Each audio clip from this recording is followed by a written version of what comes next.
Hello YouTube, and I'm back with another video, and this is going to be something a little bit different. This is going to be one of these kind of thoughts on videos. And this one is going to be thoughts on modern Star Trek. This one has been one that's kind of been bothering me for a little while. And I've kind of talked about it on Twitter a bit, but I thought it's probably easier to express on video than on 160 characters, whatever it is, whatever the tweet limit is these days on Twitter. So in the last 3 months or so, I've kind of been catching up on the modern Star Trek series. So Star Trek Discovery, Star Trek Picard, and I guess you could throw in the Kelvin movies if you want to. Now, the kind of idea that there would be Star Trek again, there'd be modern TV shows and modern movies is kind of great to a degree, given that the kind of franchise ground to a halt after Star Trek Nemesis. You know, that was kind of, it seemed like the death knell, or at least it was clear it needed to go into hibernation.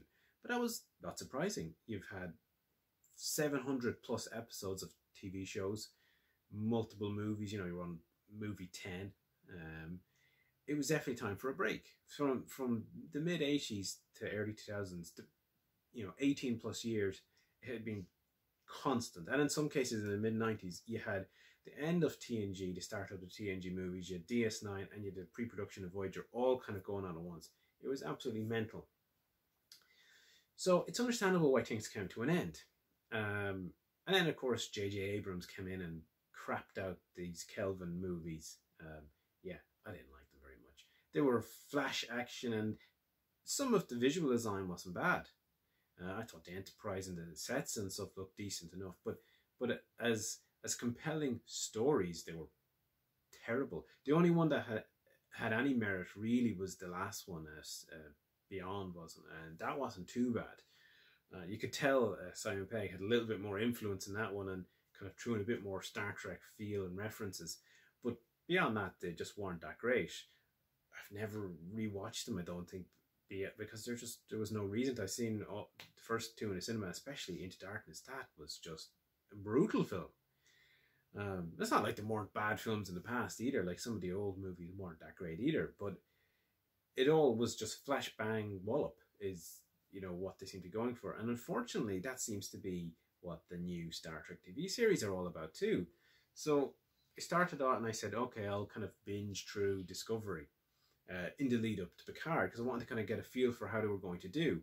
And I was a little concerned when I heard they were going to go back and do Star Trek Picard, because I was like, okay, here is a beloved character from a beloved series coming back all these years later. Is it going to feel the same? Is it going to, work?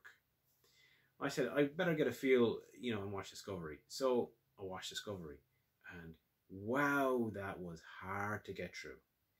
The main character, Michael Burnham, Spock's never before heard super brilliant sister that saves the world from everything, not the world, the universe. What a horrible character. And to center your series around it, it just did not work at all. Some of the secondary characters actually in Discovery weren't too bad. The hoofed guy, I can't think of his name now, he wasn't too bad with the kind of things that came out of his head. And the engineer guy, he was okay. Stamets, I think. The Captain Orca in Series 1 wasn't too bad. It was very obvious he was a villain though. Like, it was, oh, this was a shock. It wasn't. It was so plain. But he wasn't too bad. Lucius Malfoy from Harry Potter. I did not like and do not like any of the Mirror Universe and all of that bad stuff. Like, the Mirror Universe was done by the time DS9 had come around. It was well done. So really, we didn't need to revisit it. And the Section 31 stuff, oh my good God, that was just such garbage, especially in Series 2. And this whole AI coming to take over the world and the 5 orbs, and like, it was kind of painful because at times there was a few kernels that you kind of would latch onto. So you got Captain Pike in, and I don't know the actor, but he was really good, and I kind of felt, okay, we're going to pin this behind someone a bit more compelling, that stupid Burnham character. Now, she was still the central character, but, you know, there was someone a bit more likable as the lead. And you seen the Enterprise, you seen Number One, and you had a little bit more touch of real Star Trek, I would say. And it was kind of like, oh, come on. They even had a few episodes that felt a little bit like they were episodes and touched on kind of smaller stories that happened to fit into the bigger scheme of things. The kind of, there was this kind of stuff about church and fate and stuff, and that was interesting. And then there was one about the evolution, and again, I can't think of that bloody guy's species or name, but it was about those species because essentially they have this heightened fear kind of response, and originally they were actually they weren't the prey, they were the dominant species on their planet, and the kind of the group that they preyed on had switched things around. And I said, okay, these were some interesting standalone episodes, but now they had to tie everything into this big overarching story that just had no real cohesion, and it felt like twists and jumps just for the sake of having a big, large, cohesive story, and everything. Just keep watching the next episode because you've got a, you know, cliffhanger ending, and it's like, but they're not that engaging. You're not actually giving me anything that has any heart. You know, when I watch Star Trek, the older Star Treks, and okay, I grew up with the likes of TNG and DS9, but I was also watching the 60s stuff, and I loved them all. So it wasn't just I grew up with this one. It was, I went back and I watched them, and I liked the concept, I liked the characters, I liked the general sense of exploration. We're out here, we're looking at the unknown. Sometimes it's scary, but sometimes it's not. And it's all about this kind of wonderment, almost, like the sense of wonder that you get. And that's a key factor that's missing. And it's missing in Star Trek Discovery, and it's missing in Star Trek Picard. There's no sense of wonder. It's all about bet down people in war, massive, crazy situations, all action, all whiz bang, but no heart, no soul, no nothing. They try and make it seem, especially in Picard, about politics. And politics are weirdly internally focused, which is something that Star Trek never did, intentionally didn't do. Where this time it was problems in the Federation, problems in Starfleet, and for the mind-boggling opening episode of Picard, where you have a sun-going supernova that apparently went supernova without anyone really noticing beforehand. Not that they would have had hundreds of years to plan for a supernova. It just doesn't happen overnight, and it wiped out a huge part of their star empire. Why would it do that? That doesn't make any sense. And despite how they have this massive empire, the Romulans, they couldn't take care of themselves. They needed the Federation to come and save them, apparently. And it was all on Picard, apparently. And then androids were going to attack Mars and scupper that whole plan, and the Federation are bad guys now. And it's like, what the hell? Did any of you ever watch any Star Trek before in your life? I think maybe they've seen the movies, which are more action focused. Even the older movies tended to focus a little more on action and not so much on the story and the characters. It's understandable. You're trying to go to a wide audience with a 2-hour feature. And especially with things like Picard, it kind of feels like they've seen First Contact and went, it's Picard, we got Data, we got to get the Borg and stuff. And they were there, and Earl Grey. It seemed like they were the only kind of touch points they had. And so many times he contradicts what happened in the TV series in terms of character points and general kind of tone. And okay, you can say that this is a more troubling time, but why? They went through very troubling times in DS9. They went through the Dominion War. And while they had very dark episodes, all of those episodes typically, as well as serving a greater arc, had a core about a character change. How it was impacting them? How did they deal with those things within the kind of scope of the Gene Roddenberry universe and the rules that were set down and the kind of moral ethics of the Federation, and they pushed the lines. And in some ways, I feel bad about this because I really like DS9. It's probably my favorite of the series. But DS9 was the first of the franchise series to really push against the rules that had been laid down. Say, how far can we extend them before we break them? It was what the writers, what kind of Stephen I. Robert kind of put down. And you can see that, and the same with Ronald D. Moore. But they still created something cohesive and had hope as its kind of underpinning. But by and large, that's completely absent. And it doesn't just feel like that they're trying to do things differently. It actually feels like they're intentionally shitting on what has gone before. Like, what the hell was the point of emo Spock in Discovery? Was it to make Burnham look more likable or something? Like, no, it just made everyone kind of go, what the hell is this Spock? And why is he not the Spock that we know of or have ever seen? Why do we want to see this emo jerk? It doesn't make any sense. And even Picard was a bet down man in the series. It did not jive in any way with the captain of the Enterprise. Yes, you can say he has remorse over things that didn't work out, such as the Borg incidents or this refugee thing with the Romulans. That's fine.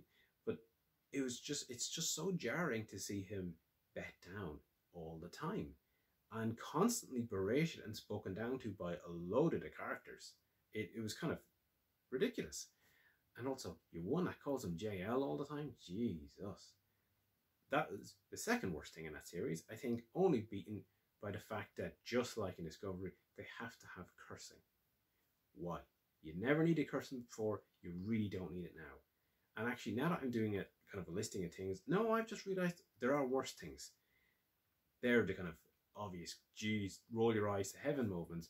But one that I actually completely thought went too far was the Ichab scene in Picard. And there was similar kind of torture scenes in Discovery, but that was completely unnecessary shock. And it was actually almost disgraceful. Star Trek has touched on torture in the past. You can touch on it in very clever, very effective ways. One of the best episodes of The Next Generation, one of the best episodes of Star Trek, is Chain of Command. Two-parter, and the second part is almost entirely about torture. And it is all about the mental anguish and the kind of interplay between the captor and the captee, I was going to say, you know, but between the person inflicting the torture and the person receiving it, and where you're kind of trying to play kind of the role and the kind of the dynamic between those two, especially as Picard, we see as a strong person and they're being in a position where he does not have power. And then ending in a very, very, very powerful scene where we think the day's been saved.